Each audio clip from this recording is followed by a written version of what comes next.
Hey everyone, it's Adrienne here, and I'm popping on today, as promised, for chapter one of the short video series that I'm doing that I promised to you all.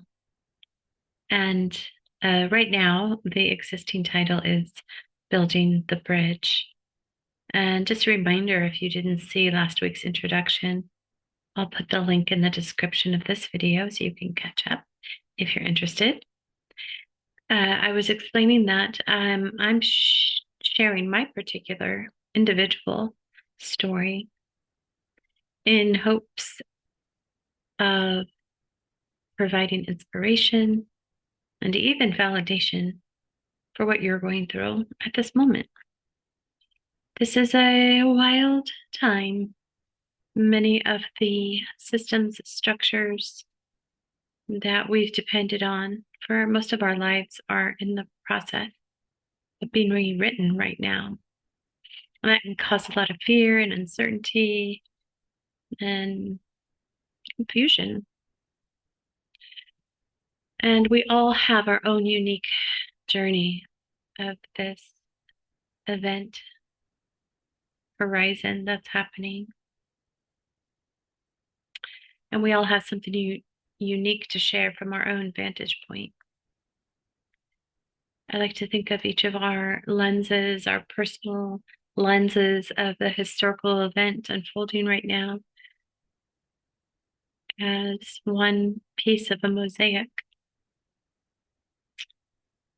So this first chapter is going to serve as an anchor point, kind of an anchor point and an umbrella at the same time. As yesterday we just had the full moon in Scorpio. And Scorpio is the sign of the underworld, death and rebirth, the occult, things unseen. And it happens to be in my fourth house, which is the house of home. And it's also the house of the mother. And it reminds me of the place that we inhabit, not only physically, but all the things that go with that physical experience, our psychological orientation to the world, our emotional imprints that get put in place at a very early age for most of us through our interactions with our caregivers, the people around us as we grow up. They teach us about how to see the world, or they teach us about a particular view of the world that we've all agreed upon. And what's happening right now at this moment, ooh, car alarm outside. Sorry about that. There's a view under the hood, let's say, of the fragility of the American narrative for many reasons. One, it's important to see it. Two, it's also important to see that we are contributors and upholders of it. So, good news is that means that we can rewrite it if we do so consciously, if we're aware of our participation in it, then we can shift it and change it to be a more updated reflection of who we are. And in this moment of rewriting, there's a lot of confusion and chaos, blaming, pointing fingers, anger, disassociation. And it's very bizarre because it's happening, a lot of this is happening via social media. Like if you look around the world, everything, quote unquote, looks normal for the most part. Unless you have witnessed a particular real life aspect of what's going on across this country, the United States right now, or you're living in another place where the brunt of this is being lived out every day. And there's a disconnect and there's disassociation because it's like, what's real? What is the real story? And there's so many conflicting stories online, so many different perspectives. And we begin to see the disintegration of unity, or not the um, not not really the disintegration of unity, but the idea that there was one and that we had agreed upon values and visions for our country. And I think that many of us do. I think the way that it has been experienced by different parts of the country, by different people, different socioeconomic classes of people, different levels of work experience and education, and influences from the local regions in which each person lives has shaped each person's perspective, as well as our own heritage and family story and lineage. And this is all related to the mother, right? The mother is the one who creates our first home, the womb. And then, of course, most often it is the mothers that create our physical surroundings. They are the house and the home, very related. And I was reading today about a really interesting story, as a matter of fact, about the largest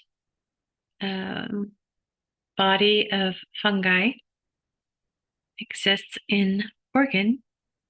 They say it's 3.5 miles long, one of the biggest living entities that is below our feet. And I think and they also say that it's a very, very old, like 2,000 years or more. But I think the interesting thing about this is that it's below our feet, and most people in Oregon don't realize what they're standing on. And it is the intelligence of the earth that goes below most of our perception.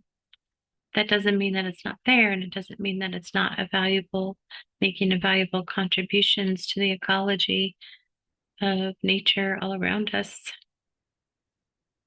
that its presence doesn't have impact. And so I mention this because the earth being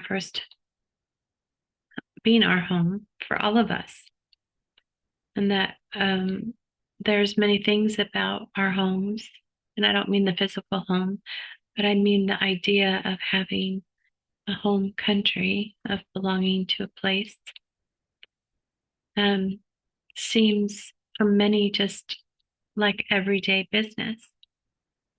But as we see across the world that that's not the case, many people have come to America as immigrants in order to find a safe place. Many people right now are in the process of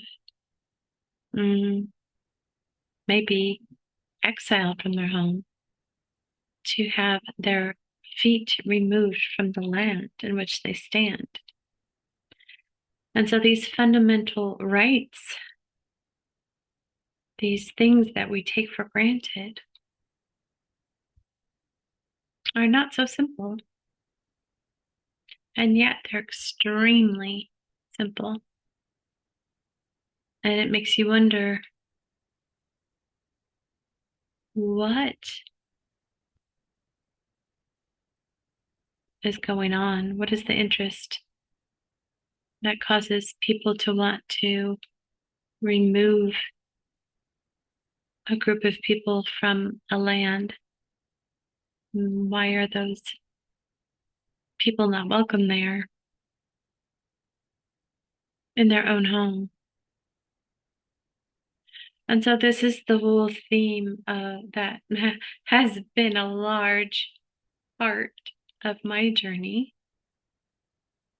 I grew up in a home that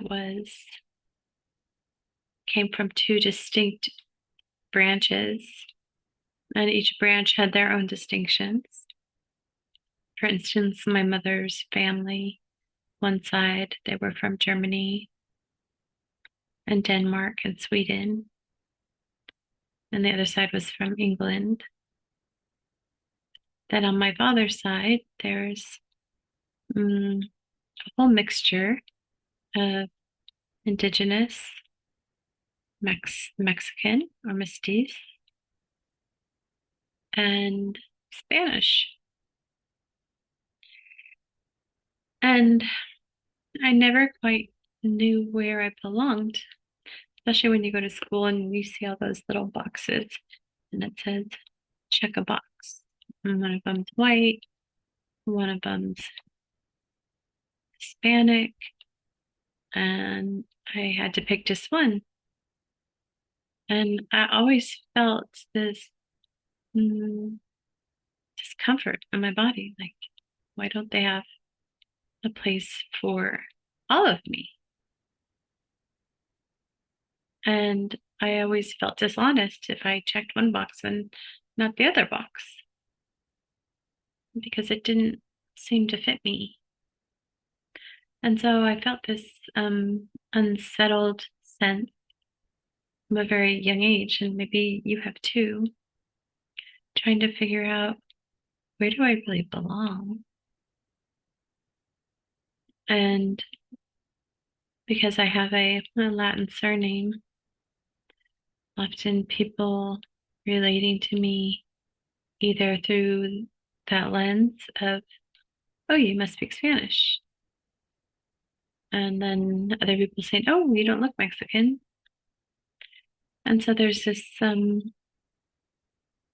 really strange filtering system that probably each of us have to go through into people's lenses about their ideas about people and nationalities and where to put people and who belongs and who doesn't belong. And so I think that was my interest in really like looking at um, origins, origins of power, origins of nationalities, origins of culture, and of course, creation myths. I was very fascinated by creation myths.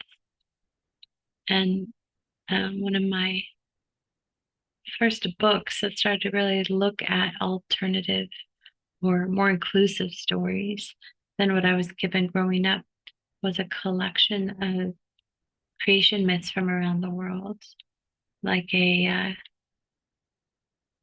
um, comparison between the motifs and themes of these stories.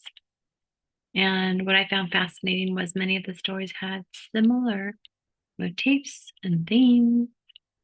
Sometimes the images and the context changed. But what was most noticeable is that every culture longed for an origin story. And so I began traveling. I wanted to go to Spain. I wanted to see how that felt. And I wanted to go to Mexico and often did because I lived not far from Mexico. And I wanted to feel that. And not just necessarily the touristy parts, but really go and meet the people and the culture, see how that felt, if that felt like home. And my first trip overseas. I was probably 18 and I wanted to go to the UK and see if that felt like home. And so I've kind of been wandering the world ever since, trying to find a place where I felt, oh, this feels like home. And so I've ended up moving a lot. Well, the first 30 years of my life, I didn't move a lot. I stayed where I had been raised in Southern California, although I traveled. And then when I went to Spain for the first time, I was around 27.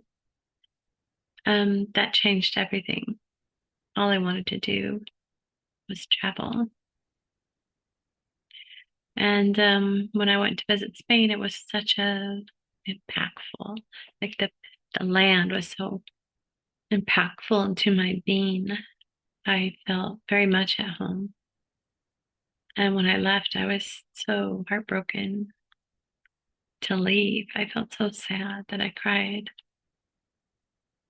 Something, there was something very deep that was quenching my desire for the feeling that I had. And that was pain. I've been back several times since, but never had that particular feeling as I did at that moment of time in my, developmental arc. And as I've gotten older, I began to realize that although each place, each particular geography and the energy of the land has something to offer me, a gift, to transmission of energy. And I feel like I have something to offer it. Mm, the deeper realization that has been arising from all of this traveling, connecting to different places, has been more of that I am a citizen of the world, and perhaps we all are. It's just that many of us have not had the opportunity to travel, or we're not interested in traveling. We're not sure what traveling would offer us, or we just don't have the impulse to travel. But I very much feel like the world is my own. Although I haven't been to every part of the world, there's so much still to see for me. But I do feel called to certain areas more than others. And I would also add that um, that it's not necessarily a place. It's the feeling that I have when I'm in a place, when I'm with people that welcome me, that feel like home, that recognize me. And that's not always the case when I go to visit places. Sometimes I feel very much, I might feel a connection to the land, but I might still feel like an outsider in the culture. I think probably that comes around, that can be a blessing and a curse. I think that the first time I lived outside of the United States was actually quite a relief. And it wasn't until later I realized that we get so used to the invisible societal structures and belief systems that we unconsciously navigate through in the world every day. Um, Ideas and norms about being a female and a female body, being in a certain, um, economic class, or all the different things that we use to place people. Like when we leave that invisible fascia of that country and go into another country where we don't know the fascia all that well because we haven't lived there, there's this sense of like relief in my system. And somehow I'm off the hook because they know I'm not from that place, so I'm not held accountable to uphold their cultural fascia yet. But I'm sure if I stayed there long enough, I would get entrenched into their fascia. And so I think probably the most valuable thing about traveling has been um, to remove myself from the invisible structures that keep me that have kept me in a certain way of living.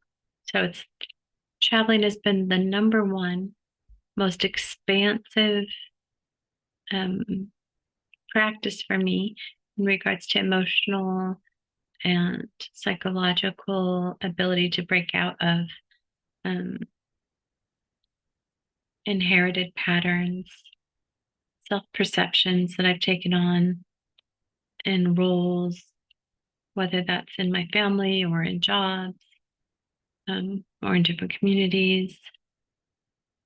And so I guess what I've really been longing for is an ability to show up in a group of people in a safe way that isn't, where my value isn't determined by what I have to offer people in regards to social status, let's say, where my contribution becomes a gift because it is authenticity of support and love and connection. And of course, we all have practical talents that we want to use and contribute to others with. But sometimes we get, often in our culture, we're reduced to our role as being a productive worker in a society when we're so much more than that. So this has brought me to um, a more broad view of the national constructs of being overseas,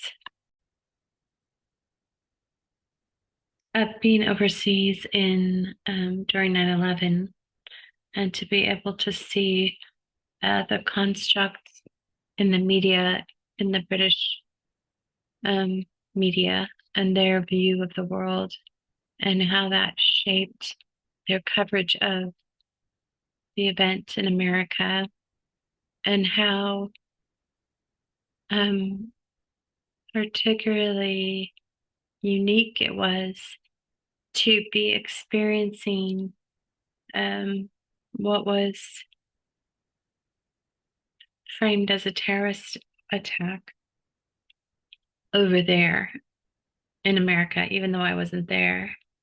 Because all my life I had grown up with watching on the news, terrorist attacks happening over there. And it was ironic that I was watching it happen over there, but I was in the UK at the time. I was living in Scotland. And so that was very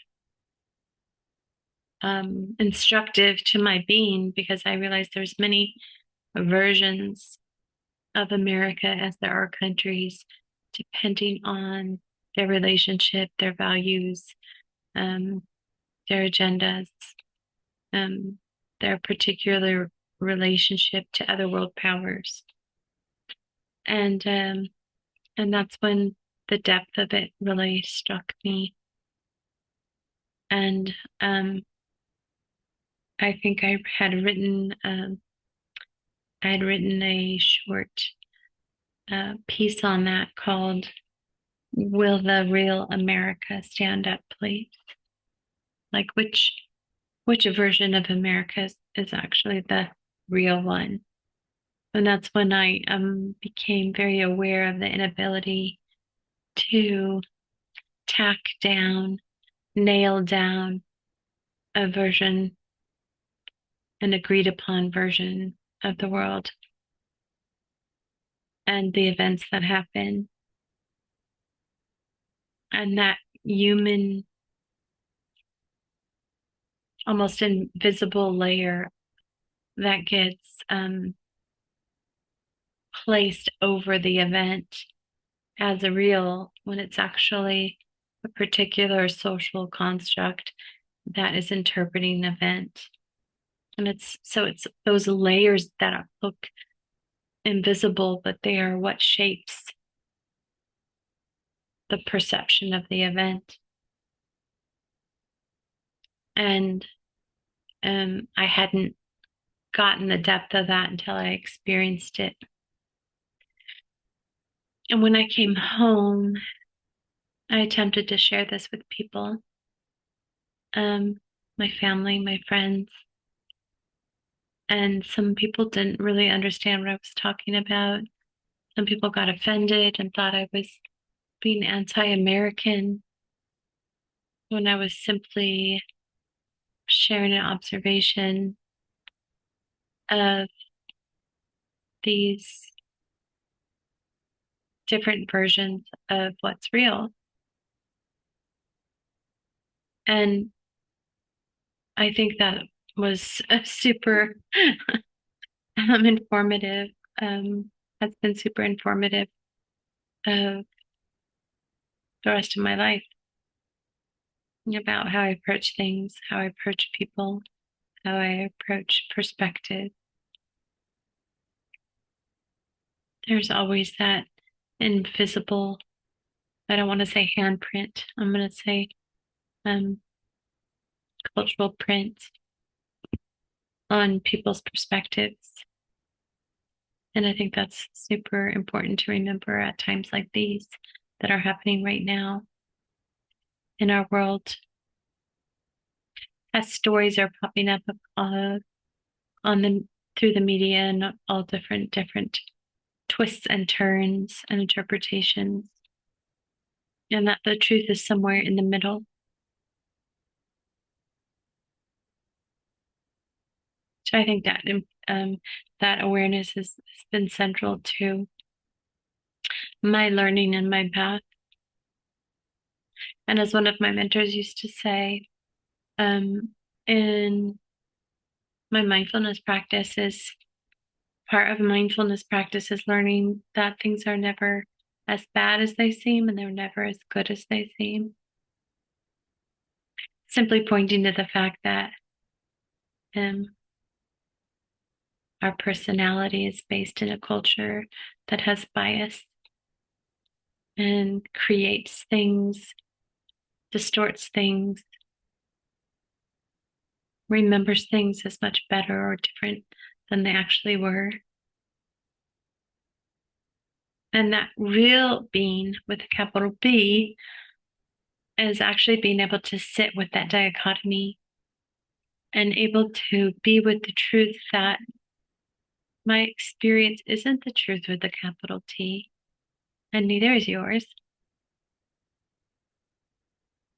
But that still doesn't mean that we can't get to some semblance of agreed upon truth as this is good enough for us now. And it's not even that, it's more like I get to listen to your experience and the emotional life energy that's invested in it. And when we do that for each other, there's a softening and even a letting go of it has to be like this. All right, I'll leave it there for now. That's the end of chapter 1. I'll be back next week with chapter 2 of building the bridge. My hope is to validate and inspire you in your experience of what's unfolding on the planet right now. That you are here to share a unique gift, a unique insight, your unique talents, because they're needed very much. So, all right, bye for now.